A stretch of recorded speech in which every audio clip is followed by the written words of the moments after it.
Hello and welcome back again to another video. So I hope you all are doing fine, and I hope you like my new hairstyle. Kept it pretty short. So in this video, first of all, subscribe and like this. That's compulsory for the classes. That's the only fee that I'm asking. Just like the video and subscribe to the channel so that you don't miss the series of learning the technicalities of ZBrush. Okay, so now let's get it out of the way. As soon as you open this screen, you will welcome this. And in this video, let's talk about ZSpheres and how you can use them in your sculpting. If you come here, you can see that there are a bunch of demos. In your free time, you can double click on them and explore how they look, what are they. For now, let's start with the proper basic and with the base. So if you come to the right to this, you will see you have a ZSphere project. You can start from here. You can always append anyone here. So let's just start from here. If you completely started something from ZSphere, okay, we have a lot of stuff here in the light box. Make sure you check out because we have pretty amazing brushes under brush section. You have some base tools to start from, but only and only after you have sculpted enough, after you have practiced enough in ZBrush, then and only you use the base mesh. Otherwise, you will create your own base mesh from the scratch. So let's double click on that. Last minute. This thing. Now you see, I'll just turn off the floor. I have a ZSphere here, and right now it's symmetrical. That means also one more thing, that the radius of the brush doesn't matter in this case, in case of ZSphere. So what is ZSphere? ZSphere is a base where you can form another base. Alright, you can sketch ZSpheres to create your own simple base. Like, you can just click and drag and it will act like a bone. And you can this way form another base. To view what it looks like in actual mesh, you can press A. This is what it looks like. Let's change the material here real quick. I'll just add the matte cap gray. This is what it looks like. And if you press Shift F, this is the density. Okay. Press A again. That was just a preview. A is just a preview. So how do you control that preview? How do you change the settings of that preview? We'll come to that part later. First, how you manipulate the shape. Suppose you want to change something. So WER, those are your best friends. W will W will keep them out of the like move them basically. Also make sure you if your brush size is big, then it's gonna move a lot of stuff which can be chaotic. So make sure your brush size is 1. That's how I usually work with in ZSpheres. So that's how it is. E will scale it. So yeah, that's pretty much it. And R will rotate it from the joint. It will work as a bone and it's gonna rotate from that ball point. Suppose this is a ball and socket joint and it's gonna rotate it from here and in any direction. So yeah, that's how it works. And then you can just basically move this, now where you want to place it, you can place it. Okay, you can also scale this guy. Press E to scale it up. Okay, cool. One more thing, if you see that you are getting symmetrical point but you want just one, you don't have to turn off symmetry for that. You just have to place them accordingly, these points, that when they become green they will be 1 like this. Now they will create just 1 sphere, there won't be 2. This is just 1. So as soon as they become green, here. Then you can just create it in the draw mode. I was in move mode, that's why. So yeah, it snaps and place the pointer to green. Now you can create it. Okay, that's there. Let's talk about the display mode. So this is a preview mode, not sorry, display mode. The preview mode. So how you change it? You can come under unified skin, sorry, adaptive skin, and when you click on preview, it's going to display the same thing. That's A for you. And dynamic resolution, the density that you are seeing and the flow of mesh that you are seeing, that is occurring because of we have dynamic resolution here. If you increase the resolution and press A again, it's gonna increase that resolution. So how I basically work with ZSpheres is I don't use a dynamic at all. I turn it off completely to 0, and this density I play with that. Now if you press A, you have a base mesh which is properly topologized, and it's 4 times subdivided like this. If you press shift D, it's going to show you the division. Also, go back to the out of the A mode, the visibility mode. You can come down here and set your density of your base mesh. If you don't want subdivision level, you can hit 1, and now you have this base mesh. That's too low for you. You can set this as a base mesh. So this is a pretty good mesh to work with, and this is just a display. This is not your final mesh unless you click on make adaptive skin.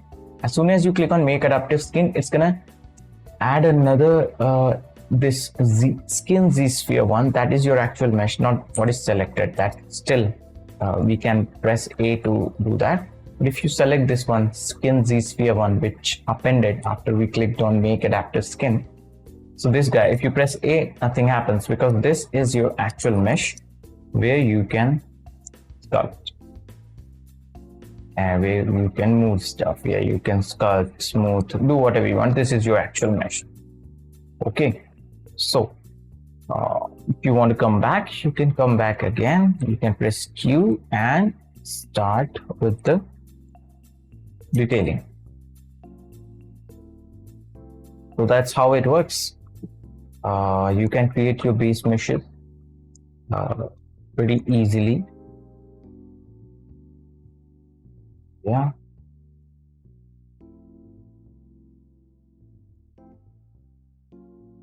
Also, one more thing, if you want to remove one of the if you don't like one here in the middle, if you want to remove any ZSphere, how you can do it? Press Alt and click on it in the draw mode. Obviously this draw mode, press Alt and click on it, it's gonna remove it. Now that sphere is gone. Also, if you want to add it, just add in between anywhere. You can add multiple. Press Alt to remove any of them, even this guy. So that's how it works. That is everything about ZBrush. So let's have a practical example of how you can work with ZBrush, ZSphere, and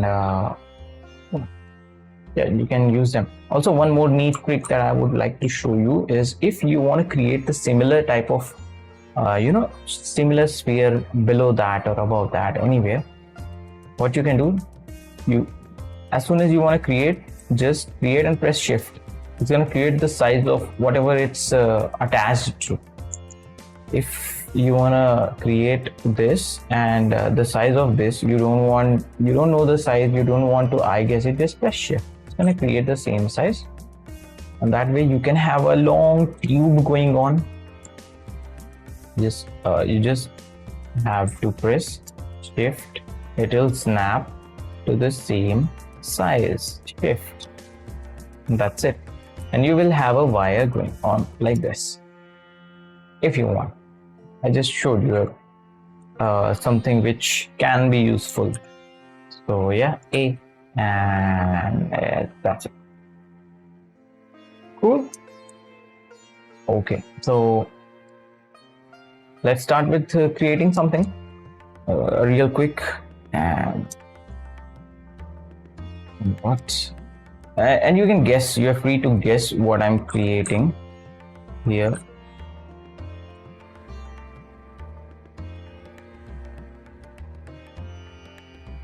Kita chale balama, kita chale tu, tuma kar, kita chale tu. Okay. Okay, you can create. Did you guess it? You are guessing a snail, but that's wrong.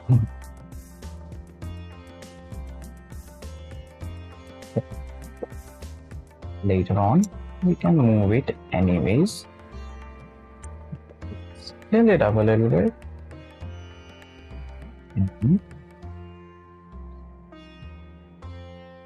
This, I can add one here.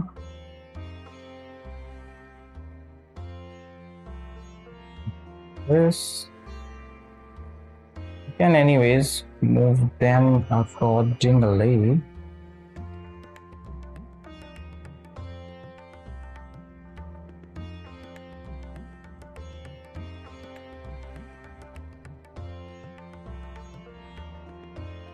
I don't want symmetry now. Make your draw size smaller if you want.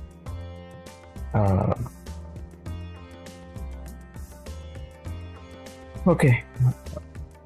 To move just one ZSphere, if they are too, too closer, you won't be able to move them. Too huge.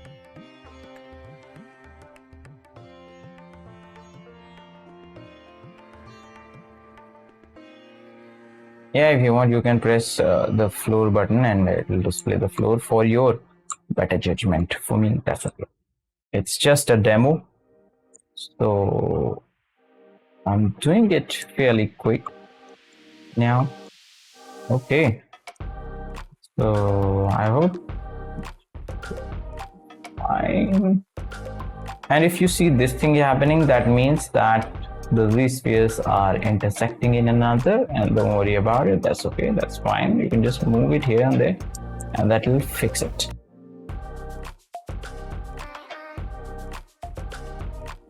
Yeah, if you press A, you can see that there is no, there's no,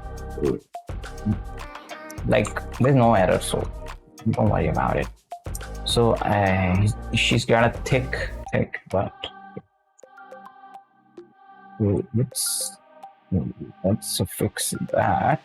Though this is not something that happens.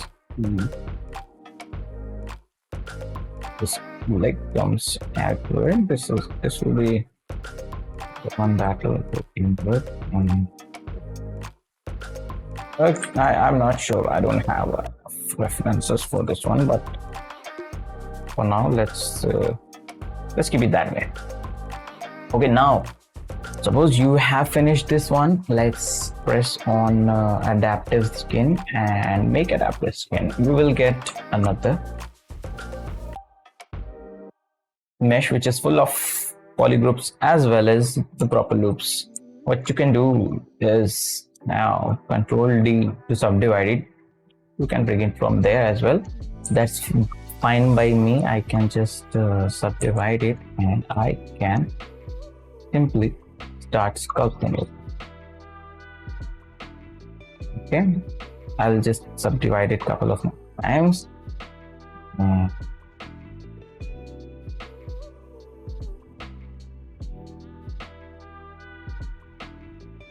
Quickly, I'll just make a quick demo and sculpt of how you can make a use of ZSphere in your case. Okay, so that's how you can use it There are a lot of work, but it can be a good base to start with. You can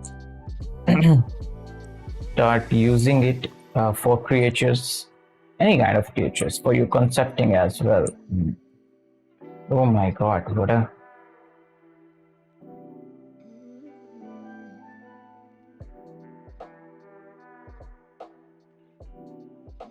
okay. So these are the things that you can easily manage with ZBrush, ZSphere.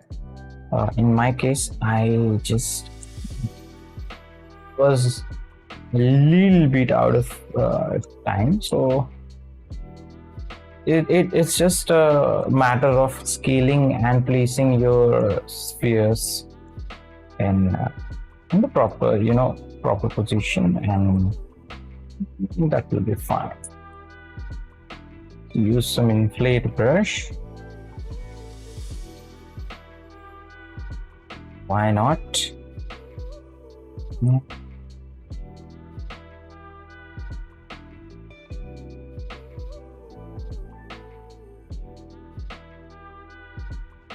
So yeah, creepy cat. Why not?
शाम ढली मेरे दिल में अफसाना. So that was a rough cat for you.